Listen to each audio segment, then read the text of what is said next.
How shall we start this? Do we not start every podcast with like, hi, I'm Helen Tudor and this is the Ideal Client Attraction Podcast, or not? You can have that. Done. We're rocking and rolling. Let's go.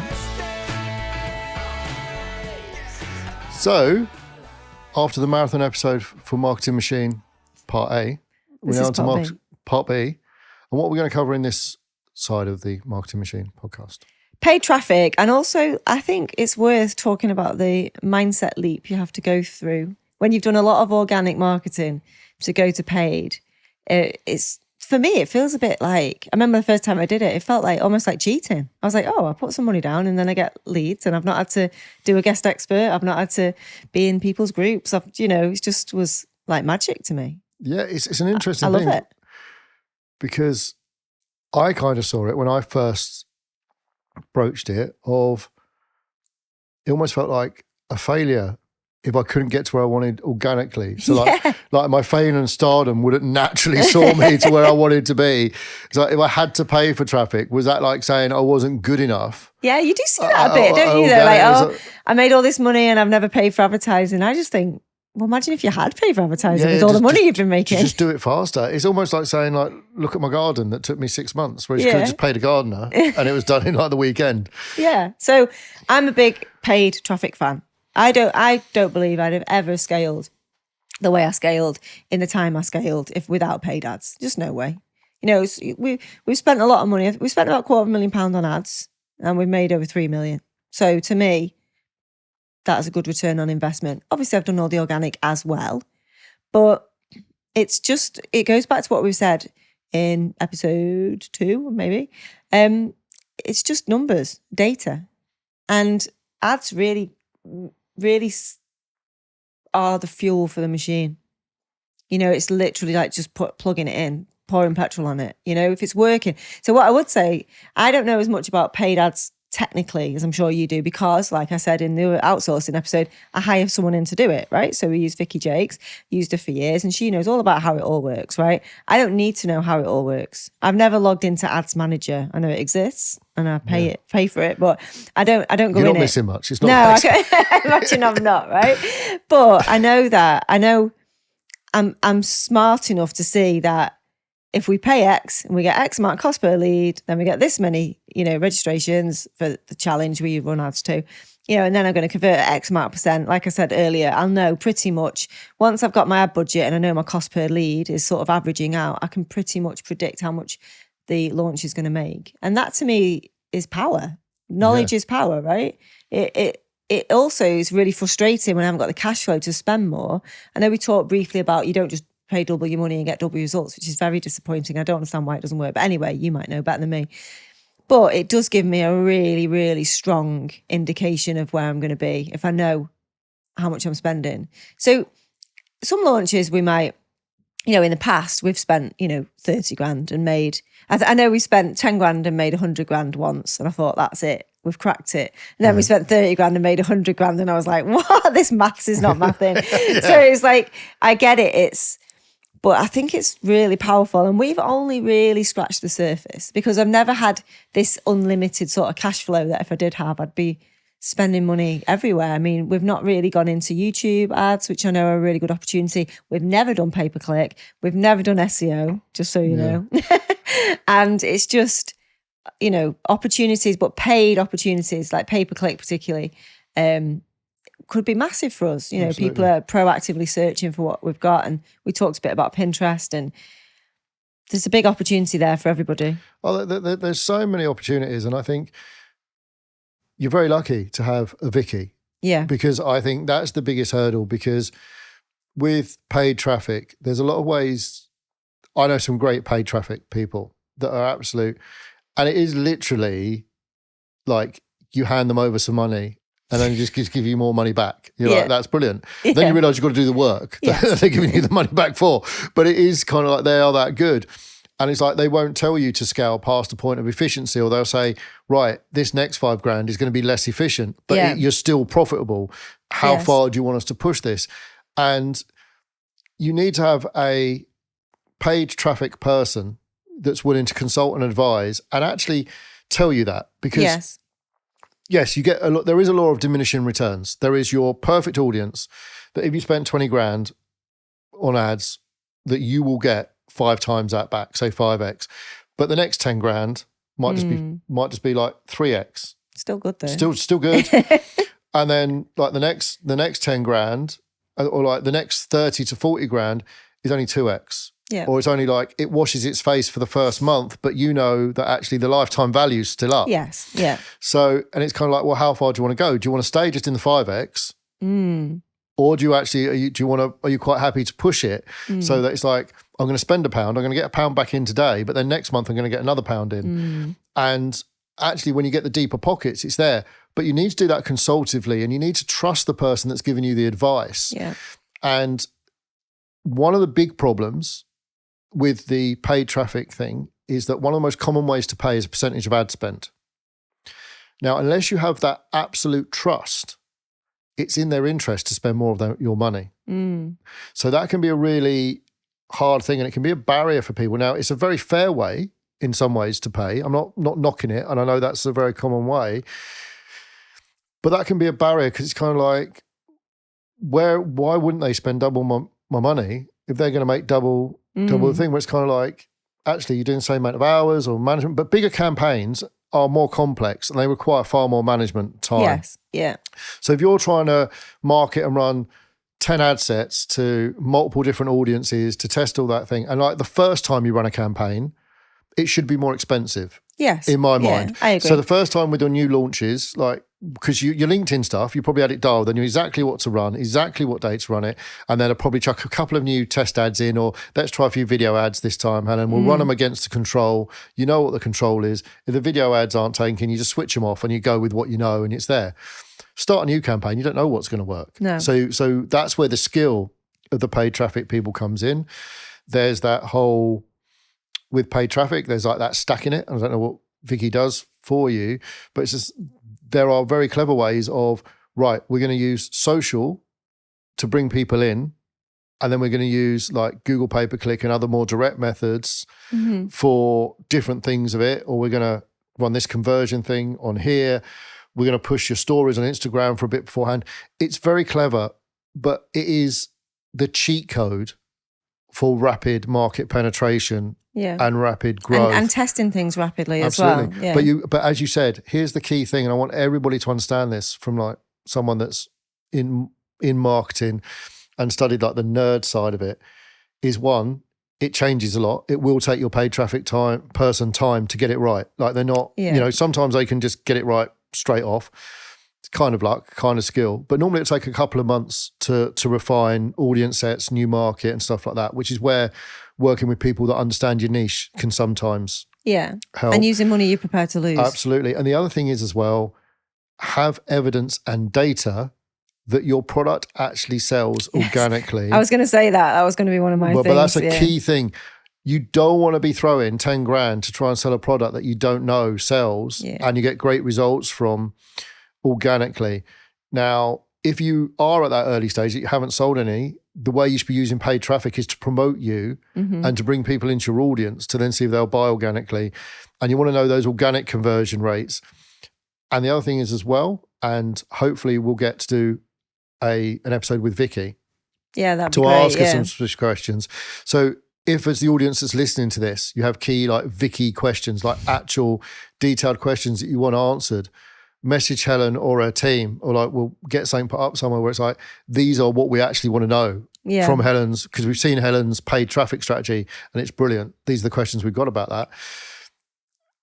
I think with all that, you got to know that when you're bringing people in, what works, who you're going through. This is kind of what I was saying about I make people look good in a way, because again, this all comes back to ideal client work. Yeah. I know my ideal client so well. It makes it easy for Vicky to run the ads. Yeah, it makes it easy. I'm not saying she's absolutely fantastic, obviously. But I know with any of these tactics, strategies that we're talking about, if you've not got your ideal client dialed in, if you're not aligned with what you're trying to sell through the paid or the organic, none of this is going to work as well as you could do or it should do. You know, it's always going to fall down. And I think what a lot of people, and I'm sure Vicky's listening to this, so she'll be like, Vicky will have clients or will have had clients that drive her up the wall.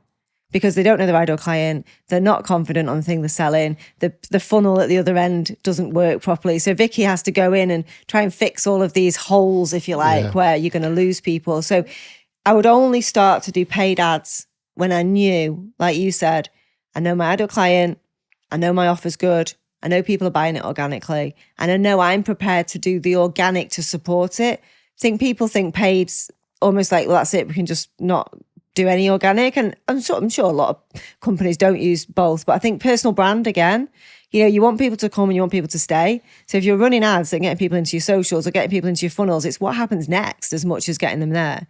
And this is really links into what we're saying in the other episodes around the automations and the engagement and the personal touch and the understanding and making it, an experience for them, making it feel good for them, and making it sure you're doing it as an act of service, not just as an act of sales. And I think there's a lot of moving pieces that the ads can bring, like I say, the fuel to the fire.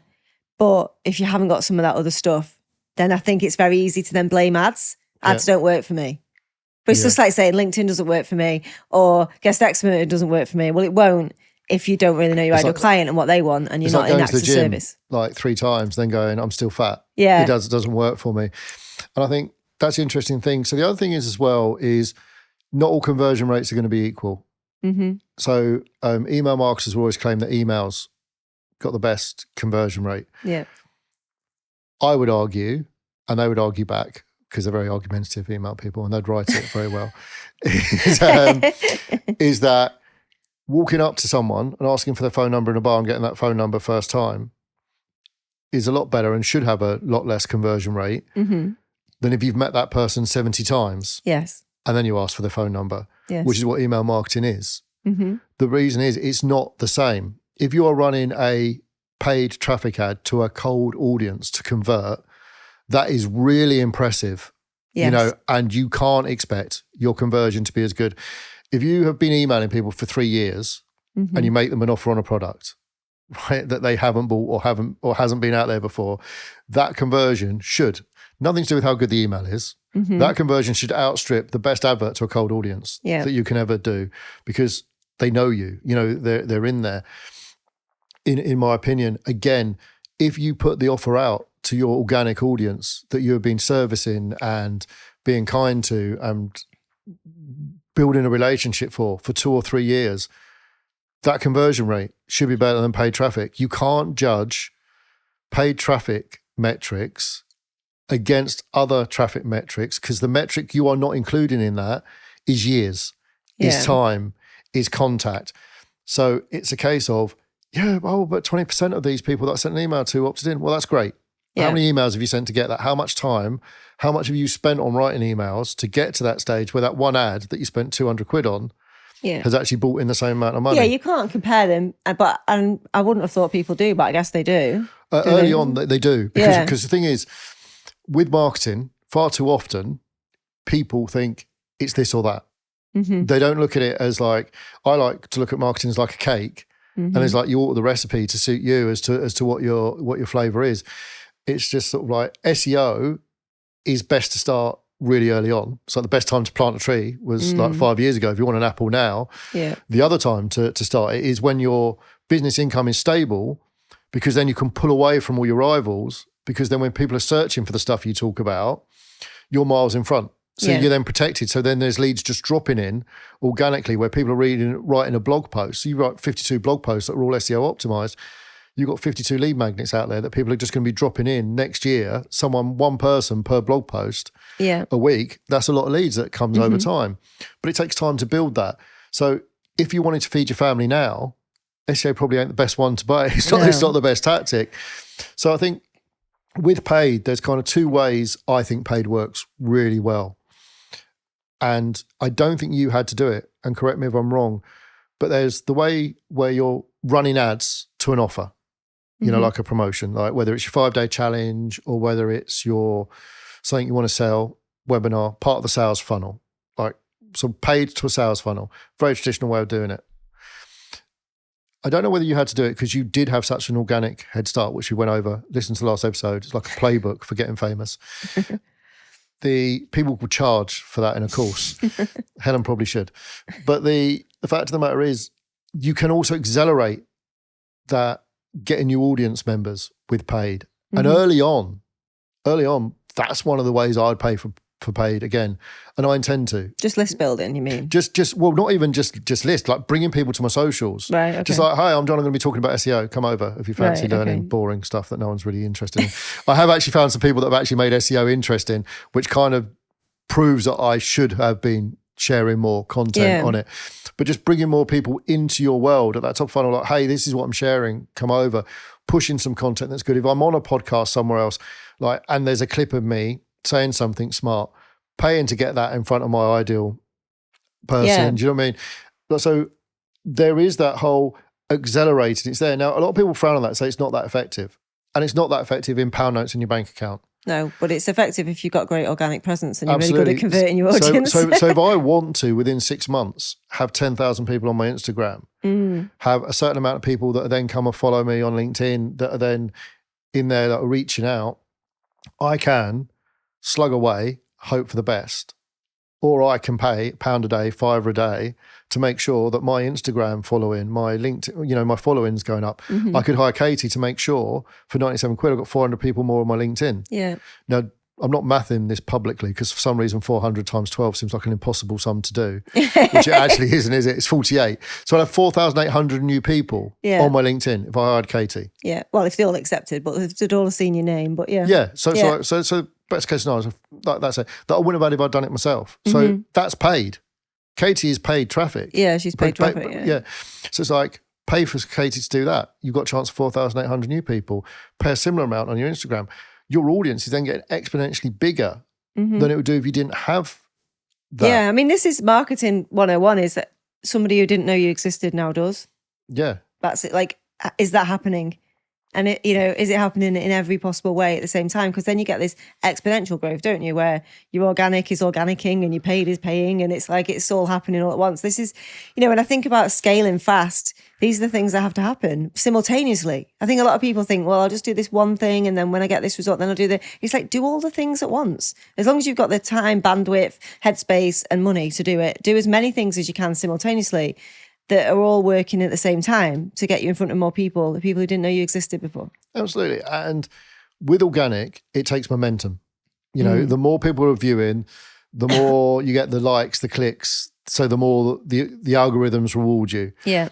So the more people you can plug into that by shortcutting it, by bringing more people to you that are then, if you've got 500 people following you, that's a chance that 500 people might click like. Yes. If you've got 50, you've only got a chance of 50. Yeah, and that's what I was saying before about scale, really. Absolutely. So people get disheartened by the amount of people they need to have in their audience to get the results, but that's just a fact of marketing. So you need to just get on with building your audience, really. How hard? I mean, like, I imagine modern day Helen could, different from like back then, because times are different. That's the other thing is as well, you can't always use what people used before because the world changed, internet marketing changes. I mean, I remember a day when Instagram was pictures and you couldn't schedule them because it was about being at that exact time. But now, for example, and people love a story. Hi, I'm Helen. I'm a LinkedIn coach, but I'm over on Instagram, growing my Instagram following. Hi, I'm Helen. I'm here doing perfect avatar. If you want to see, I'm just really going to commit to I've decided to commit to sharing a lot more with you people on Instagram. Why not come and join us? Yeah. Whatever it is, whatever your product or service is, hi, I'm a video guy. Come and watch. I'm going to share some video tips. If you like that, come over. We'll see how it goes. Come and join my other 5 followers. I saw an advert once that actually said that. Come and join my other 5 followers. So it's not just my mum commenting. And I was just like, do you know what? I'll give you follow just for that. Yeah. The lack of arrogance. I'm starting. The honesty, here's what I'm sharing. But I'd rather not just be talking to myself. Come over. You can do that at the start, and you can get a nice batch of people there, and you can start to kind of push it out. And if you've done your ideal client avatar, who you should be showing that to. And what you should be saying to them and what they need to hear from you. What you should be saying, what they need to hear. And it's kind of like, come along on the journey. Everybody likes being an early supporter. Yeah, they do. I think that's why my pivot has gone quite smoothly, if you like, because I just sort of said, oh my God, I've just had a meeting and this is what we've decided we're doing. And it's almost getting everybody on that journey. Same reason why when Stu and I got engaged, I was like, I'm going to post about this now. So just wait because your Facebook's going to kind of blow up now because everyone's going to be really excited. And they were, you know, but because they'd seen me when I was a single mum. Yeah. You know, they followed that journey. They see me when I said, this is the year I'm going to meet somebody. And then they saw when I met him. And then, the proposal, that's just part of the story, right? We get people in on that journey. But the other thing I think, which might be worth talking about between organic and growing your social presence using paid and doing sort of what I call big paid campaigns to big events like 5-day challenges, is this middle piece that we have dipped our toe in and we're getting much better at it, is the self-liquidating offer. Yes. Check out my lingo. Do you want to explain what that means to people? You might not know. So the self-liquidating offer is often called different things by different people because they like to trademark it as their own thing. Right. So basically, it's an offer that pays for the ad campaign. Yes. That's the sole goal of what it is. It's to turn someone from not knowing you in someone that not only knows you but has bought from you. Yeah. Because there's a higher chance of them buying from you again. And the ideal kind of, some people call it a welcome mat offer. It used to be called a tripwire. Yeah. But that used to make people go, oh, the warrior forum. I'm tripping them up. Oh, it's horrible. And so you have a welcome mat offer. The other thing you'll sometimes see is like a one-time offer or an upsell or a bump sale. So, but with a self-liquidating offer, the goal is simply this. You spend 10,000 on ads, you get 10,000 quid back in. Mm-hmm. So you can do it each month. Often that can be, it's a front-end product that's designed to either move people on to make enough money to then buy the next product. Yeah. Or it can be the first month of a membership, or it can be anything like that. Now, often in some memberships, people are even running campaigns where they're willing to spend like the first 3 months of a membership. If you've got data, as we said before, that the average person stays for 18 months. Yeah. If it costs you $50 to get someone and you're only charging $15 a month, like you're still going to be up because over 18 months you're up, and the membership doesn't cost you any more if there's more people in there. Mm-hmm. So those self-liquidating offers are really good because you get a lot of value. It gives your ad team a lot to play with. Yeah. And if you gives you a lot of data, which we know gives you a lot of data, valuable. It brings a lot of people in. And it's the design in what that self-liquidating offer is. Now, in a personal opinion, I think if you sell someone a product for $50, the greatest thing can be is that $50 product enables them to then move from where they are, where they can only have a $50 product, to buy your $500 product. Your $500 product, the outcome of that should be enabling them to become a customer of your $5,000 product. Yeah. And then once they're a $5,000 customer product, they should be able to buy your, at some stage, and it will go up like a pyramid. There'll be less and less people achieving that because not everybody will take action, no matter how good your product is. Not everybody is going to implement it properly. And then there'll be a series of those people that will go up to your highest level that might join your elite cult-like mastermind, which is like 25 grand a year. And you might have 8 people going there. And actually the self-liquidating offers point is to grow more people into there, to go, right, and it could be an ebook or a simple hands-off basic video training series. So like, here's how you do this, right? Do that. And $500 is often just a client to someone. Yeah. It's often like one sale. It's often a couple of sales. So once I've got that. It's great. Yeah. And then I'll buy the next thing. And if you think the psychology of this is when you go to a casino or when you bet, they want you to win early. The worst thing you can do when you go to a casino is win. Because then you think every time you put money down, you're going to get money back. Yeah. So it's kind of like, that's what you're trying to do. You're trying to sell something of value to the person so they win. It's got to be a really good thing. It's got to over deliver. And people think, hang on, I spent 45 quid on that. I spent 50 quid, 100 quid on that, like your 99 offer. That blew my mind, the value I got for that. Imagine what I'd get if I gave Helen £1,000. Imagine what I'd get, £5,000. Like, I know life coaches. Again, we've spoken about Sharif before. People like come off a call with Sharif, like, if that's what she can do in an hour to my little brain, imagine what I could do with 6 months of her in my life. Yeah. So the self-liquidating offer could be, if you haven't got much tech or you haven't got a shiny program and you're not ready yet and you haven't built all that stuff, it could just be, I'm going to run ads to give people an hour of my time. Yeah. Like that, it could be as simple as a consultation call. If your service or product suits that, like I'm running this, it's that. And as long as you're there, because if you are good at what you do and you get someone on the phone for an hour, you can sell them anything, surely. Yeah. You don't sell them, they want to buy everything you've got. Well, that's the thing, without selling them, just get them on the phone for an hour. Tell them everything they need to know to make the money Move forward, and go, like, do that. Let me know how you get on. they are either going to be that impressed that they're going to make enough money to come back to you, or they're going to be that impressed with you. It's there. And you say, look, here's the condition. If you really like what I tell you, can you post on social and just say, I just had a call with John, just had a call with Helen, and I really liked it. Got some real value. I'll report back to tell you like how it pans out. So self-liquidating offers are brilliant and a science, and they're one of the hardest things for people to get their head around. Yeah. Because it's like they're making no money now. And it's one of those things you have to understand the potential lifetime value. So you've got that data. So you could probably tell me if you went into, well, your team could probably tell us. I was going to say, don't ask me. So if we went into your data, your team could probably say, look, when we get someone, this is how much they average spend. Yeah. And just to clarify for people, lifetime value is how much someone spends with you over the entire lifespan that they're a customer. I could tell you that actually, because it's in my Stripe account, isn't it? Yes. I could tell you over 2 million anyway. It's gone through Stripe, through PayPal. I don't think PayPal has that. But that Stripe does tell me lifetime value. Yeah. Absolutely. So you can click on a customer and it'll say your average lifetime value. And that's what's great about Stripe. It tells you stuff that's really instant. It's like, and you click on a customer and you can see how much they've spent. Yeah. So with that, that's the metric that as a business you should be worried about more with paid ads. Yeah. Rather than the initial conversion stuff. It's like whatever the original product is, especially if you're telling your mid-tier or your bottom tier, that's not the real, the stages of a launch. The first stage is no one's ever going to buy, and then someone buys, and that's brilliant because somebody's bought. And then the second stage is, right, I've covered my ad spend and my operational cost for this launch, and then we're into profit after tax. So there's those stages, isn't there, of like, absolutely, we need to make sure we've covered our cost, and then we're into profit. And I think that's quite an interesting point about long sight over short sightedness in any marketing campaign. It just takes some minerals, right? And again, it takes you being at the right life stage and business stage. Earlier on in the episodes, we were saying about how the type of business for you and how you run your business is very much based on where you're at.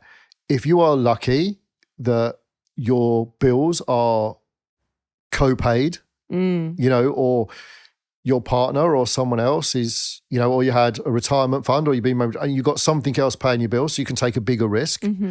You can afford to go, right, I'm going to self-liquidate an offer. I'm going to run this. I can do this because I don't necessarily need to be feeding myself out the company. Earlier on, we were saying about building the company machine as well with team members. And this comes down to that as well. It's kind of like the best launches you can run now for the business in 3 years ain't the best launches that you can run for you right now. So there is that strategic planning of, am I trying to build the company up and the lifetime value and getting those people in? Or am I trying to put food on my plate now? Yeah. Now, don't get swayed by other entrepreneurs' opinions because you need to look at where you're at. And there's nothing wrong with doing a launch, in my opinion, running paid traffic to it and go, right, I'm going to do this and I need that money because that's going to pay the rent, or that's going to pay my team, or I want $5,000 because then I can go and do this thing, and launching something for that.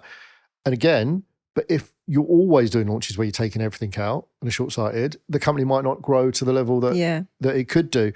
But that's when you see, I think companies spiral and ad spend should spiral up as well. And it's kind of like when you get past that stage where you're getting more than enough to feed, pay your bills, the company's paying all the staff, you're covering the ad spend, then it goes up and it's like, right, we can start running self-liquidating offers and you can start getting exponential growth because the money that's coming in doesn't need to come out. You can put all the profit from that self-liquidating offer back into running more until you hit that max line of literally, we can't spend any more money and make more money back. We're literally on a one-to-one or with that. And you go, right, that's when it's at. So you're getting the most. And how satisfying that would be? Each month, your ad account, you're spending the most amount of money you can to bring people in. Now, for a lot, that's a long way off. That's an interesting reframe though, isn't it? If you do start hitting those, like you say, diminishing returns, it's almost like, well, at least you've played the game full out, and that's going to have to stay there, and you need to start a new game with your paid ads because there's always another another option. There's another product. There's something else you can do. There's another platform. There's another platform, and so I think it's a case of it's there. I do like self-liquidating offers, and I do think people think, oh, okay, they can be simple, and they are a really good idea.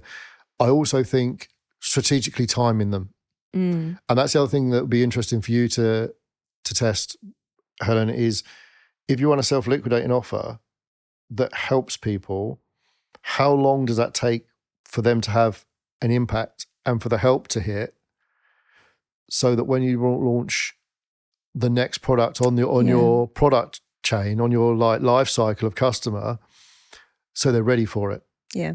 So say, for example, you self-liquidate and offer something that's like self-help, get them to a certain point. If they've done that and they've had that for a couple of months, they're ready for the next thing. And then your launch comes through and they're like, here's the next thing. They're like, oh, ready. And the money I'm spending is money Helen's made me. Yeah. Or, well, that's it. That's really the idea. The challenge is to give them enough in that week that they can go away and get a result. And then the next launch, will be coming down the track. So if they don't buy this time, they buy the next time, because a percentage of people will have implemented everything they've learned and felt the pain of not being able to afford the thing in the moment because they want it. Yeah. I'd say most people want it, they just can't afford it. And we don't overcome price objections. So if they can't afford it, then that's their decision. But the idea is to get enough from that week, and if they implement it, which only the people who implement would want in anyway, then we're ready for them on the next one. And that's the other thing is as well, you do 5-day challenges really, really well, but there are people that don't like challenges. Yeah, of course. So there is a way of putting that same information into another offer and running different paid traffic to it to get the same outcome of moving the person, giving them the same value. Well, that's it. Without it's the about community. We're talking about building a machine. For me, a robust marketing machine is not just relying on 5-day challenge launches. It's about doing a monthly event that's shorter for people who don't want to do the 5-day thing. So you've got your people who love the immersive, people who love the shorter, and then having something else that doesn't involve me at all. People that don't like people. Yeah, people don't like people. They're just like a checklist or just like a how-to guide. Those people, it's about servicing your ideal client depending on how they like to consume as well, and thinking strategically about that for sure. So with paid traffic, it's safe to say that you need someone that knows what they're doing. Yes, I was going to ask you that. Would you say everybody needs an expert in paid traffic rather than trying to do it themselves? I would say when you're spending in small amounts, when you first start, sometimes your budget can be, especially when you're doing the stuff like I was saying to like audience growth stuff early on, like basic stuff, or like your first few pay-per-click ads if it's Google. And the good thing about pay-per-click ads on Google is they're normally shark bite problems. So it's like fence company, Warrington, you show up, right? And it's a competitive thing.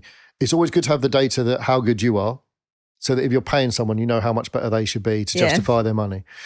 So earlier on, if you are spending under £1,000 a month, right, I would say it's very hard as a percentage for the people you're hiring to be better. Because say, for example, you're paying someone 400, which isn't a lot to pay for someone that's good at what they do, really, and the amount of time.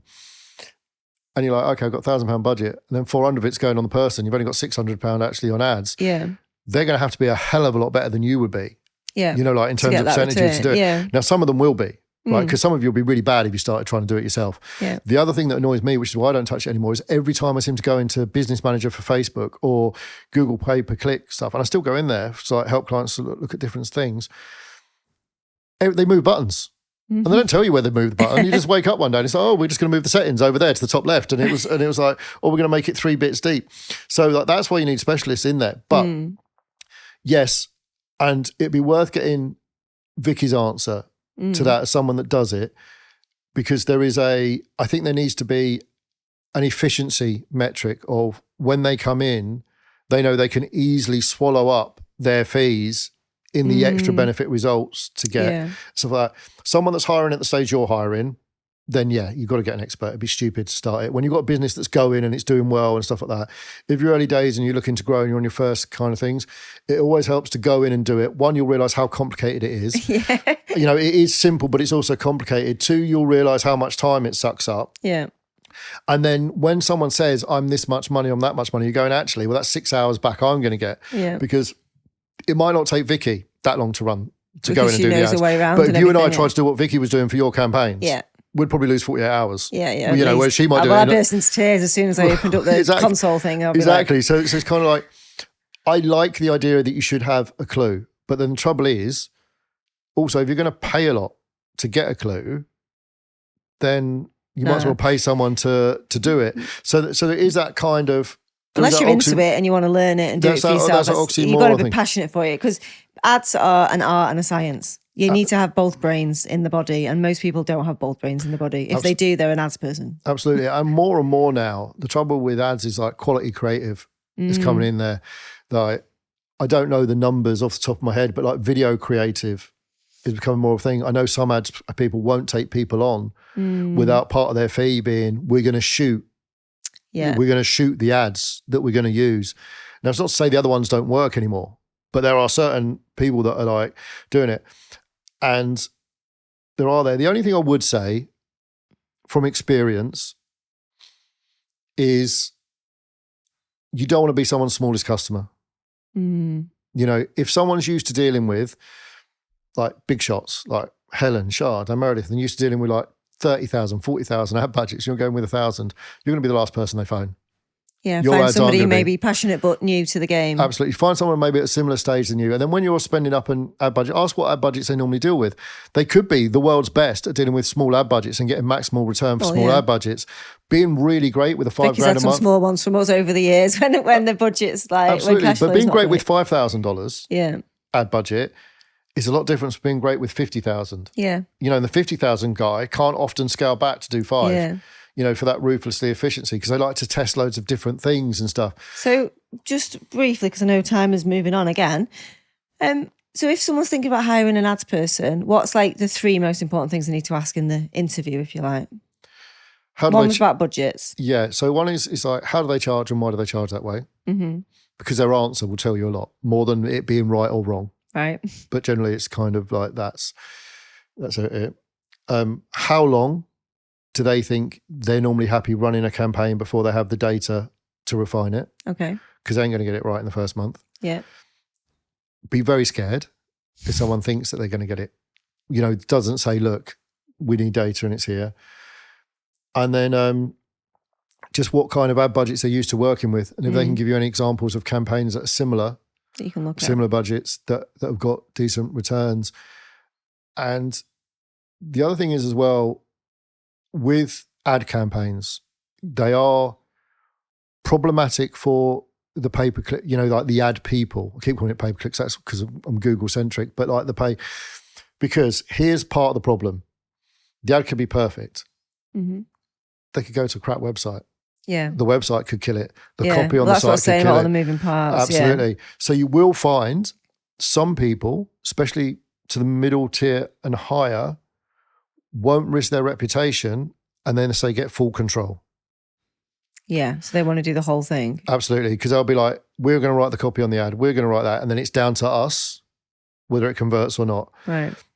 And people will have their own mindset as to whether that's a good thing or a bad thing. It can cost more. I was going to say, it sounds more expensive, but actually probably better. Because the trouble is, what you sometimes get is the copywriter, when the copy doesn't convert, will say the wrong traffic was sent. Yeah, and the ads, we've seen that. We have seen that, yeah. But obviously, if you've got your ideal client stuff first, that's a lot harder for someone to claim they're doing the wrong thing. So it's like, how do they refine it? How often do they go and check? And just examples. And you just got to kind of feel safe and important. And what's the contact? And you want someone that, if you're nervous and you're new, right? We were talking earlier about hospitals in a really weird tangent, right? The best ad guys are like doctors. They're like consultants in some ways, right? They'll just do it. They'll fix a problem, but they won't necessarily be that great at explaining what's going on. Yeah. So sometimes you kind of need to, if you are new to it and you're someone that has questions to answer, you need to make sure there's a nurse there or someone that will explain why you're doing it, what's going on, why it feels that way, the fact your ad count's going to be down and stuff like that. Mm. The other thing that you've got to know, which a lot of people forget, is if you're selling like double glazing kitchens or exciting stuff like that, right? I pay for the lead in January. By the time someone comes out and quotes and does the sale and then installs the kitchen, that money's probably not in my bank account until March, April. Yeah. So when I'm working out my ad budget, you've got to know your length of sales cycle. If it's not instant like it is in our digital world, if it's going to take, if there's a consultation process or a process of how long it takes, if you've only got £15,000 and it takes 3 months till you get the money back, you can't spend 15 grand in the first month. Yeah. You've got to spend five. And even then, it's probably worth, and I think most good ad people say that let's test on this amount and then we'll scale up once we've got it right. Yeah. I'd want my ad, if I was in the market for one, which I'm not, but so don't DM me.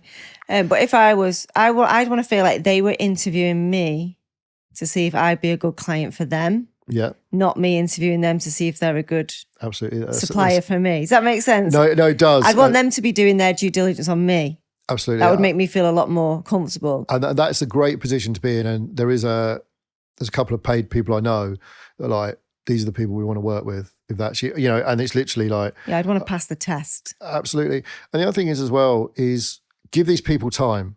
Yeah. Right. Be reasonable. If you're running a launch.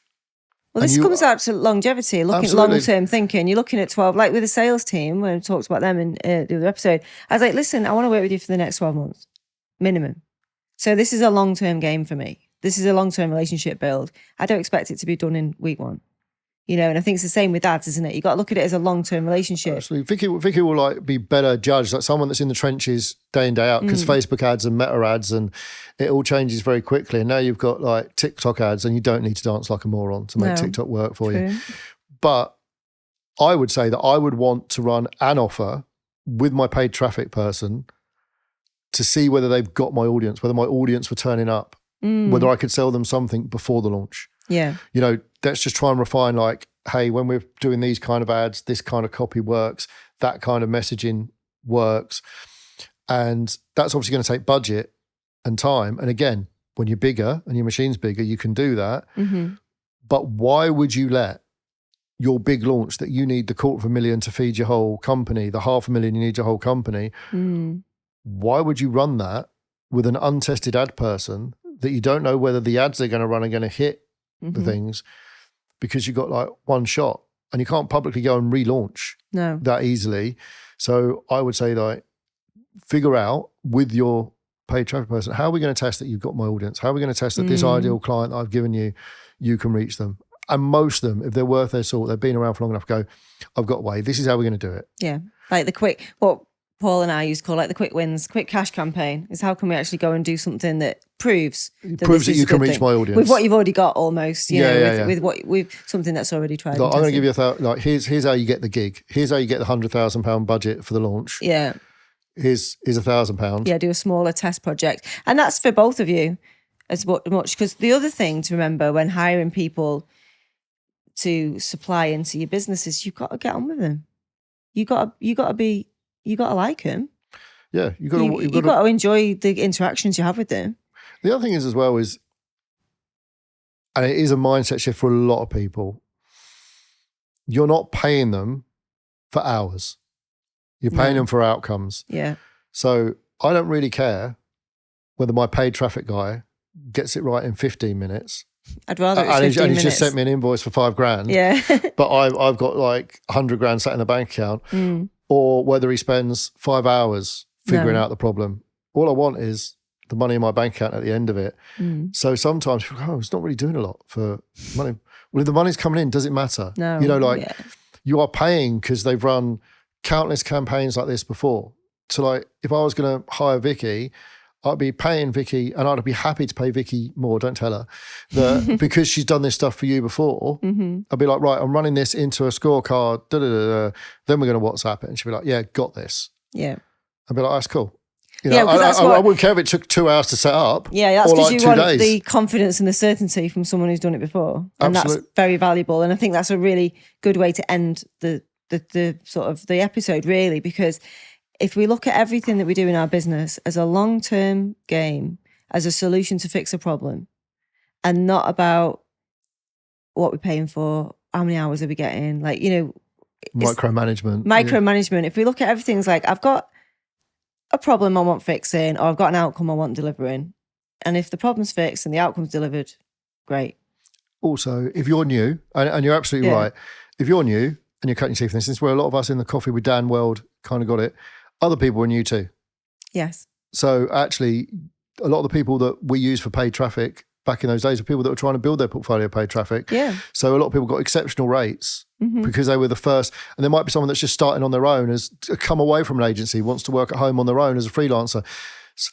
So you don't necessarily, if you're at a stage where you're starting up and the budgets aren't that big, you can take a risk on someone that you like and you trust, and you can grow together over time, because not every marketer that's new is worse than the ones with the experience. No. But the certainty, and if you're spending large budgets, then it's there. But if you haven't got a large budget, you can take a punt on someone that you think's the right person and grow with them, because that's what your clients are doing with you. So if you want your client without a massive track record to trust you, why wouldn't you do the same thing with someone else in their field of specialty as well?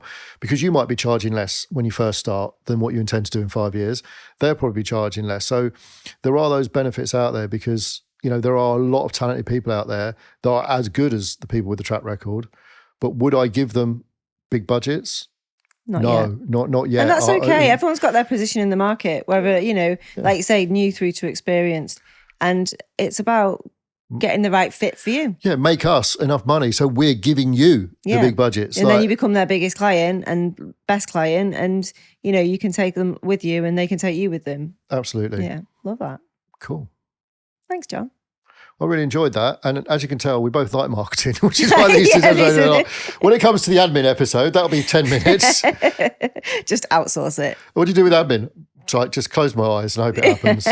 If there's something worth doing, someone else will do it eventually. Yeah. But marketing, we could do another 3 episodes. We could, but we're not going to. And maybe next season we'll get guests on the specialties in. Yes, we will. And we're going to go next to boundaries, CEO mindset, and something else I've forgotten. So that'll be good. I imagine the something else you've forgotten is the best bit. But yeah, boundaries is a tricky one, isn't it, for people? Yeah. Cool. Looking forward to that. Thanks, John. Thanks, Helen.